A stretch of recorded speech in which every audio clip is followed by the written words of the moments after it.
The West Virginia Mountaineers get commitment number one of this portal offseason. Is it a big one, a little one, a hidden gem? Let's find out. I'm excited.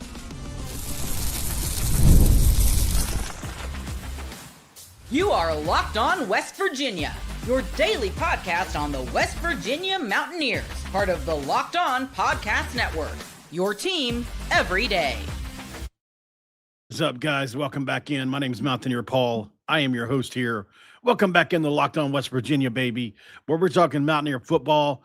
And, of course, we are glad to be doing so today, baby. Happy Sunday to you and yours. Hopefully you guys are doing well as we dive into another episode here of Locked On West Virginia. Going to be brought to you by our friends at Rougiette. Today's episode is brought to you by Rougiette. If you've been thinking about taking the next step, now's the time. Head to rougiette.com/LockedOnCollege to get 15% off your first order. Rougiette ready. Feel present, feel confident, and feel ready. Okay, so I appreciate you guys for being here. Like I said, I've been really busy the last week, just trying to get content out on both channels now daily. And, so I'm just trying to adjust to it, make sure I'm still doing what I'm supposed to be doing here. But yeah, so I think in this case, I saw some negativity around some of the things that have been going on. But what we're going to do is we're going to look at the tape and see what it says. On this episode, we got some final thoughts on things, but obviously we always have that. But, we have an impact wideout, I think. We got two coming in, but I talked about only one of them yesterday. So we're going to be talking about Mr. Epps today from Troy, who is, in my opinion, a very talented slot-type receiver that West Virginia has used in the past. We will be looking at him, been productive in a Division I setting. So we'll look at his film.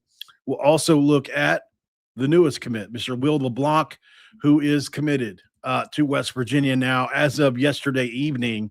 I didn't have a chance to get the video out yesterday evening. I had too many commitments, whether that be from West Virginia or what have you.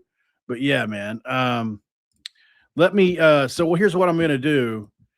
I'm going to send him a link right now. He just sent me a message saying he could join. Will LeBlanc, the newest West Virginia Mountaineer. So this is in real time happening. I'm going to go ahead and just send him this link because it was like maybe within, I would say 2 or 3 minutes of me going live here that he responded. Of course, while I'm live, he responded. So we'll see if he sees it. I'll break down his film. Let me just tell him, click that link and jump on. Lots of fans inside to say hi. Okay, so there we go. So, Will, if you're watching this, obviously this is about you, but you can jump on anytime. I have sent you a link to your X account. So thank you very much. Until then, we'll go ahead and break down kind of some things that he does well, in my opinion, on tape. So that's what we're going to get to now.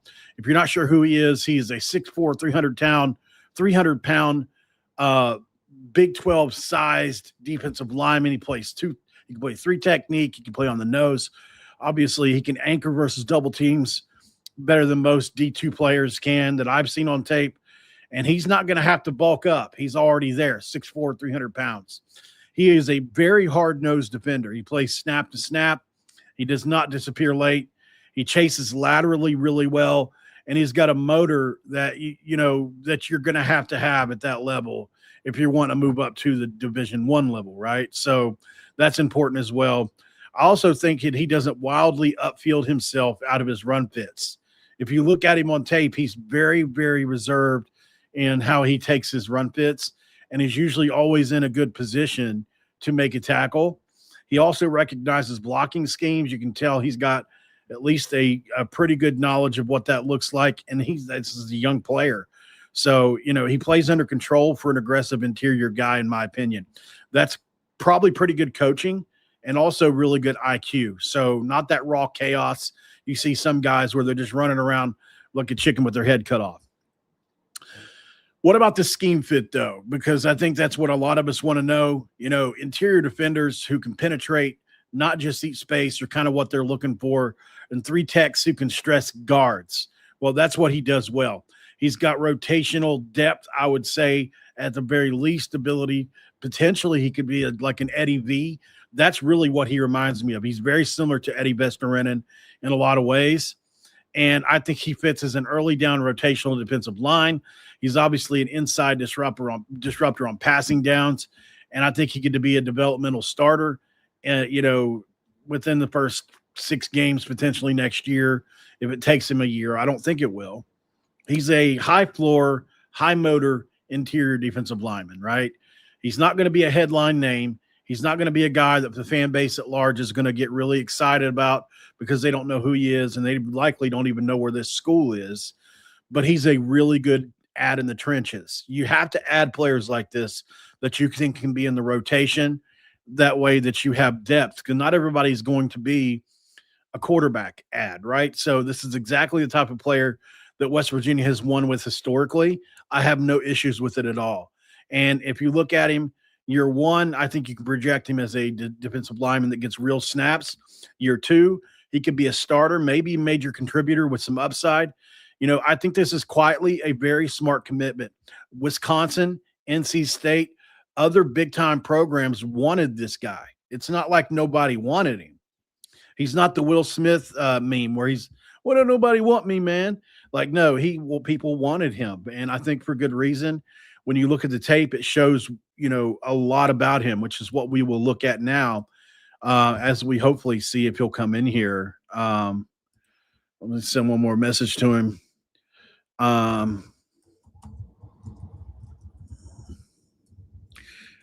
So anyways, we'll get that tape up for you guys in just one second. All right, so let me get the tape up for you guys. This is Will LeBlanc. This is him playing defensive line at Texas Permian Basin, I believe it is. As you can see, great bull rush there. It gets the guard way back into the backfield. Nice swim over and catching a shifty back around the legs. Here he is playing defensive end, and on a stunt comes down the middle, right down the A gap, and gets a sack on the quarterback. Here he gets an interception on a crazy play and almost scores off of it. So that's interesting. Here he is again pursuing down the field, and this is just a hustle tackle that's way away from him. Here he is over the guard again. As you can see, gap sound. Once again, same guard, abused. I mean, continually he abused number 70 in this game. The abuse was legit. Here he is taking on a double team and making the play in the backfield. You see the great leverage he plays with. I mean, that's, in my opinion, it's his greatest attribute is the leverage that he plays this. Look at the great swim move there. Look at him get 2 hands on the defender and just shove him back. And he's a guy that's just, he can be a space eater, but there he goes breaking through another double team, He's just one of those dudes. He's strong, man. And here's what you like the most about it. He's young. He's really young. I mean, it was just last year he was putting out his high school tape. So as a freshman, this kid came in and absolutely wrecked people. I think that's the part of this that you like the most is the youth here. This is a guy that came in and played way better than he was supposed to at the age he is at. And, I mean, as you can see, just the penetration and the type mindset this dude has. He brings his lunch pail, and he doesn't care. He's going to get down the field. He's going to stay pretty gap sound, and then he's going to make plays. As you can see here, another double team, and he just fights through it and eventually gets to the running back. You got to have guys like this, man. I don't know specifically, but I'm sure he faced some decent players there in D2. Obviously, the biggest critique is going to be the level of competition, and I totally understand that. I think we've all learned over the last couple of years that the competition does matter in evaluating players. I've been guilty for it, because like if this was Power 4 tape, you'd be so you wouldn't be able to stand still. You'd be so excited, right? I mean, this is like, holy cow. So, I get it. Like there is a level of wait and see with this too. But I go back to Sincere Bowers as a guy that just completely dominated JUCO players. And even though he was catching on at West Virginia, I don't think he was as fast as like he wasn't as fast against the Big 12 as he was against um, some of the JUCO guys. Not that he wasn't fast enough to go to the distance, but against JUCO, it was like a video game. He was juking people out. He could toy with people, and once he got to the Big 12, he wasn't able to do that. And it just lets you know there's levels to this. And like Tavon Austin absolutely was able to toy with people at the Big 12 level. But once he got to the National Football League, he couldn't, right?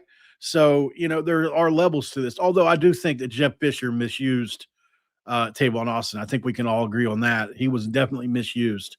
I mean, during his prime, they just never gave him the football. I could go on and on about it, but I only watched the Titans just because of Tavon even being there. I'm sure a lot of you guys can relate to that. If it's Basin, thank you for letting me know, Dustin. I've certainly never said the words before, so I do appreciate that. But this is a pickup that I think it's foundational. It's a building block. It's the kind of pieces you have to have. Never what everybody's going to be. Splash Jamori Robinson type, pickups. Even though Jamori didn't work out, you get what I'm trying to say. Like the ones where the whole fan base is like, holy cow, those are going to come this offseason. I'm covering Oklahoma State right now, and I put out a tweet yesterday, and I got some hate for it from the same usual burners. It's not like, Terrence Gasser, like whoever that is, like I went and looked. He's never in the history of ever of probably like 50 comments had a positive thing to say. So it's like, when you get people like that are just, it's not like they try to be neutral sometimes or they only hate whenever you make a mistake. Like it's always hating everything you say. So those kind of people that hold those are sheeple to me, right? Like if I try to use some critical thinking skills with some of these people and ask them why they believe what they believe, they would just repeat something they heard from somebody else or read somewhere. That they say that things are documented evidence, but really at the end of the day, they're just repeating something they read somebody else from somebody that's really formulated that opinion based off speculation. So it is what it is with certain people, and I get it. But, for me, it's like covering Oklahoma State has been a really fun thing for me. It has. It's opened me up to another world of people, and I have enjoyed it. I have. Now, do I love the hate that I get from West Virginia fans for it? No, but I wish people would understand that I'm doing it to help a really sick person that can't do his own channel right now because he has blood clots all throughout his body, and that helps pay his bills. It helps feed his family. If that channel doesn't get videos up, he doesn't get paid, right? So, I wish people would give me a break on that, but they won't. So, they're just like calling me a traitor and all this, and I'm just trying to do a decent thing. It's frustrating, man. It really is. Sorry, not trying to vent on you guys. It's just, but what I was going to say is, studying them and they're doing it a different way. I was talking to the guy at North Texas, and they are very public, or at least Eric Morris is, about who they go after. And maybe they just haven't learned not to be yet, is what somebody else told me. Like, well, maybe they just haven't learned at the Power 4 level. You need to be more secretive. But I'm not a lot of the guys are North Texas guys, but the amount of North Texas guys that are 4-star transfers is insane to me. They've got like 4 or 5 4-star transfers outside of the 2 big ones, Hawkins and Mestamaker. Like, I really do think that Oklahoma State could make a huge jump in year 1 because of the level of talent that's coming over from North Texas. It's legit. And, I wish we would have got that same level from Jackson State, but we didn't. We got a couple guys, but my point is it's frustrating for me to look at their list of visitors, and it's like Mestamaker's a 96 out of 100. Hawkins is a 95 out of 100. Their offensive lineman's a 94 out of 100. They've got 2 or 3 guys that are 89 and 90 out of 100. And I'm looking at us, and it's like 86, 84, 82, 80. So it's like, man, and I understand that not a lot of it's public, but that's my thing. It's like, I know we're getting some big guys. I know we are. It's just like, man, I wish I knew who they were because they're keeping it to themselves. Like, there is not very many people that know. So we'll go to break though. I just wanted to get that out of my system. So we're gonna look at Mr. Epps next, the receiver. Somebody asking about his hometown, by the way. That's a good question. I don't have that. Oh yeah, I do. Oak High School in Spring, Texas. That's the hometown. He also had 32 tackles, 5 tackles for loss, 1.5 sacks, 4 quarterback hits, and a fumble recovery and an interception last year. Keep that in mind as well. So, okay, we're going to go to the break and check out a receiver next that I was talking about earlier. DJ Epps is a kid that has a lot of talent. We've got tape on him.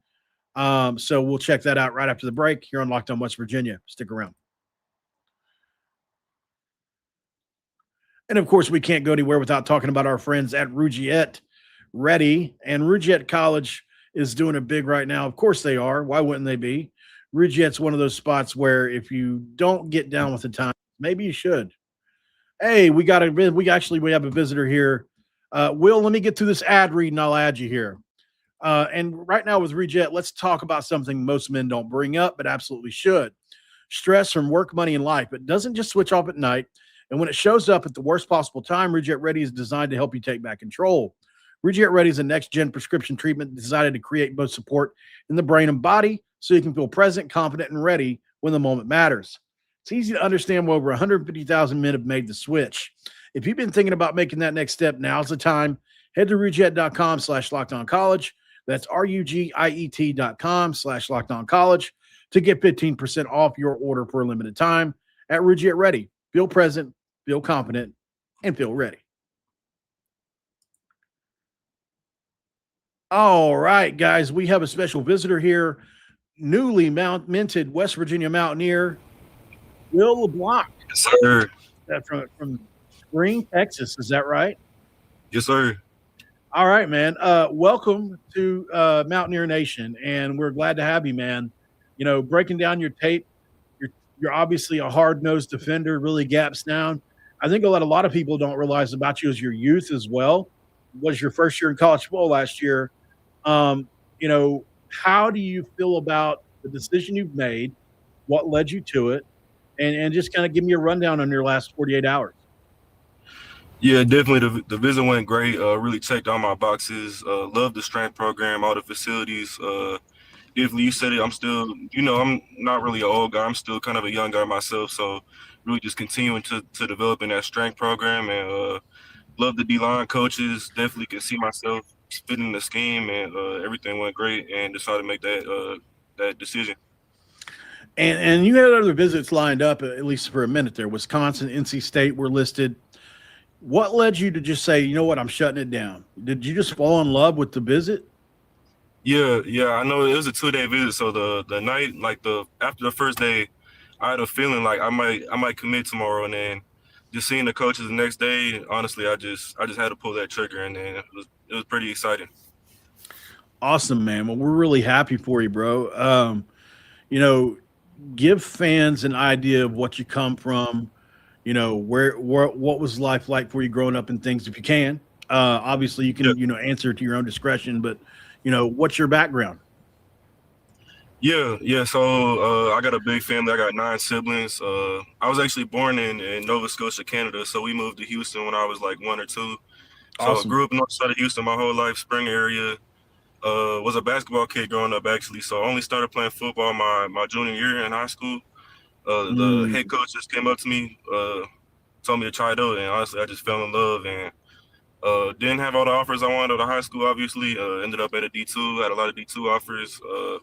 Felt like UTPB was a good D2 program where I could go, and redshirt in my first year there, and then obviously got a lot of playing time last year and decided it was time to make that next step. Absolutely, man. So how long was it before your phone started ringing after you went in the portal? Was it pretty quick? Yeah, yes sir, yes sir. It was pretty quick turnaround. You had a good year. I mean, look, we all know defensive lineman stats, especially interior stats, aren't necessarily interior defensive lineman's thing. But when you look at yours last year, you had a pretty nice, some nice output there. First of all, are these numbers right? I've got 6'4", 285, 295, somewhere in that range. Is that right? I'm like 290 right now, and then 290. 6 4 and a half, Okay. sir. 6'4" and a half. Yeah, yes sir. Okay. Okay. You had to get make sure. Hey, we got to get it right. I get it, man. Yes sir. So, what did the coaches tell you as far as are you going to gain or are you going to lose some weight when you come in? I mean, yeah, obviously, they don't want me to get too heavy and then lose the speed and twitch that I have. So they Right. want me to be able to move and stunt. So I would say they want me in that 290, 295 range with my sweet spot. So Yeah, I think so too. I mean, what you look like on tape is what I would like for you to look like in a West Virginia uniform as somebody who's just a fan, but studies a lot of tape, right? I'm nowhere near the knowledge that even you have of what that's like. I was telling the guys, I don't know if you heard some of the breakdown, but I feel like you're a disruptor. You're not just a space eater. You're constantly behind the line. But one of the things that I liked about your tape was even though you're a penetrating interior defender, you're not just a two gap guy, right? You really can play along the defensive line. You got a lot of TFLs when you were at at the level you were at with interior pressure. You've got a great motor as well. You're always involved in the play, even though when it's away from you. I think that's something that a lot of coaches really like. And, when you look at the program and what defines West Virginia, hard edge, which I'm sure you heard about when you were there. yeah. Do you feel like that identifies with your own personality a little bit? Somebody that's willing to go to the extra level and strain to get to the football, to make a play, to get outside your own gap sometimes if that's what it takes or whatever. Also, obviously you're doing your job, but sometimes you got to go and make a play where you're not, right? Yes, sir. 100%. 100% got to embrace that mentality and definitely run to the ball every play. Motor. I pride myself in having a hard motor, so that's definitely one of the things I pride myself in. So 100%. Another thing I recognize about you is you've got some pretty good recognition, whether it's zone versus gap concepts. I feel like you read blocking schemes pretty well. You don't overrun plays either. And then, while you're penetrating, you stay really square to the football. Who do you give credit to for that? Because I can see it as somebody who's a layman, right? I don't know a lot of, I can't tell you what the plays are, but I watch a lot of film, like I said. And to me, it looks like your play recognition skills are at a little higher level for a guy than just a redshirt freshman like you. Did you have a really good D-line coach there at how do you say it again? UTPB? Yes, sir.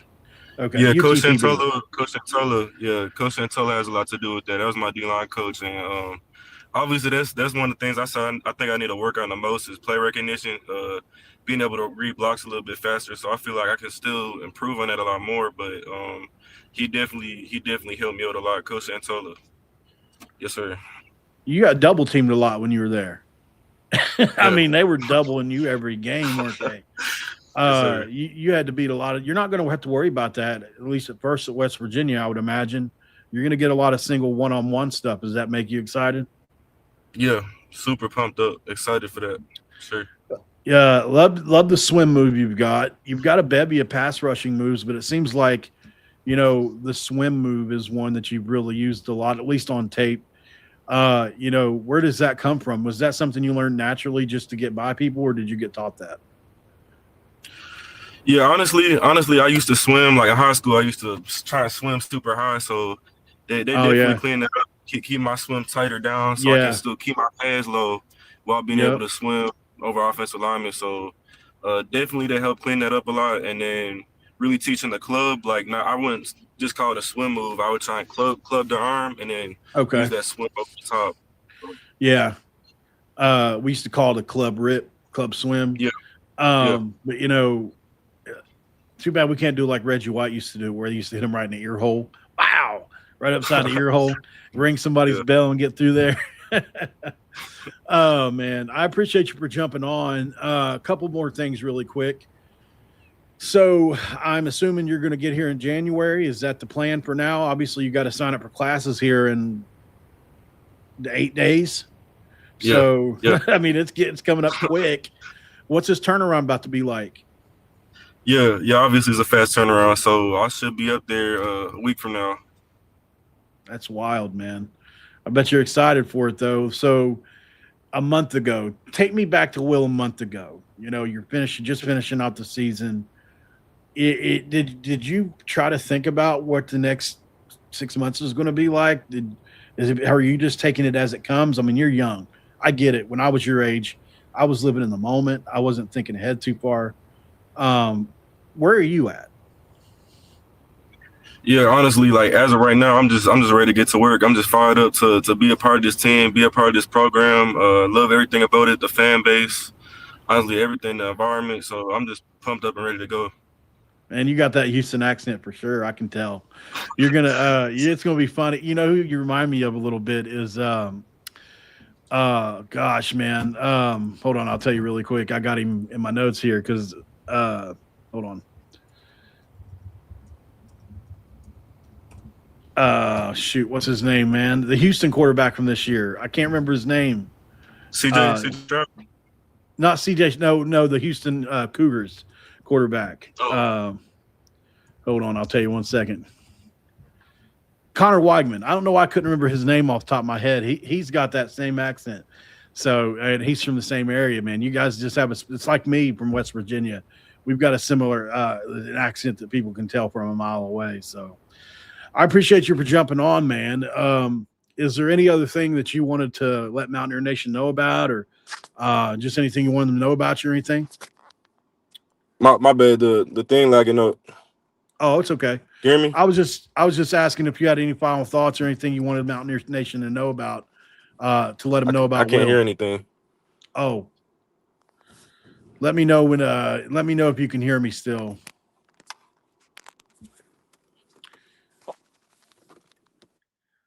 You're good. He lagged out on us. Well, that was Will LeBlanc, new West Virginia player. Thankful for him to be here. You know, we can talk to him on the next one. Go ahead and take him off the screen here. That way, if he fixes it, we'll talk. We can catch him in a minute. We got to go to break anyways, guys. Excuse me. Sorry for burping.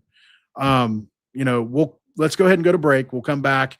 If he's back, we'll holler at him. If not, we'll move on. And of course, our friends at FanDuel say hello, guys. And right now with FanDuel, Fridays already feel different during basketball season, and FanDuel is making them even better. Every Friday night before tip-off, FanDuel gives fans a new way to kick off the weekend with NBA Happy Hour. NBA Happy Hour is your official pregame and limited window where special offers drop right inside the FanDuel app before the action starts. Fridays from 6 to 7:30 Eastern have become appointment viewing only with NBA Happy Hour. So before tip-off, check the FanDuel app and see what's dropping during NBA Happy Hour every Friday from 6 to 7:30 Eastern. A little basketball, a little action, and a whole lot of Friday energy. That's NBA Happy Hour only on FanDuel, the official sportsbook partner of the NBA. All right, guys. It looks like Will dropped out of there. Really nice guy. You know, glad that he was able to jump on. Things happen. I'm going to tell him thank you anyways. So, you know, I enjoyed that talking with him. I think he sounds like the kind of guy that, you know, West Virginia fans can definitely relate to, you know, even though he's from Houston area or Texas area, where they've got that accent that you can tell, right? It's like that Southern kind of, you know what I'm trying to say? It's like a Southern, it's definitely not the Southern like I'm used to, like my dad, like I grew up with my dad and stuff. It's, you know, I'm like country. It's not as country. It's more, I don't know what you would call it. Maybe more suburban Southern type accent or something. I'm not exactly sure, but But anyways, it's noticeable, and I liked it. So that'll be cool. We'll see how he plays for West Virginia this year. But I certainly think that he's got a chance to be really good.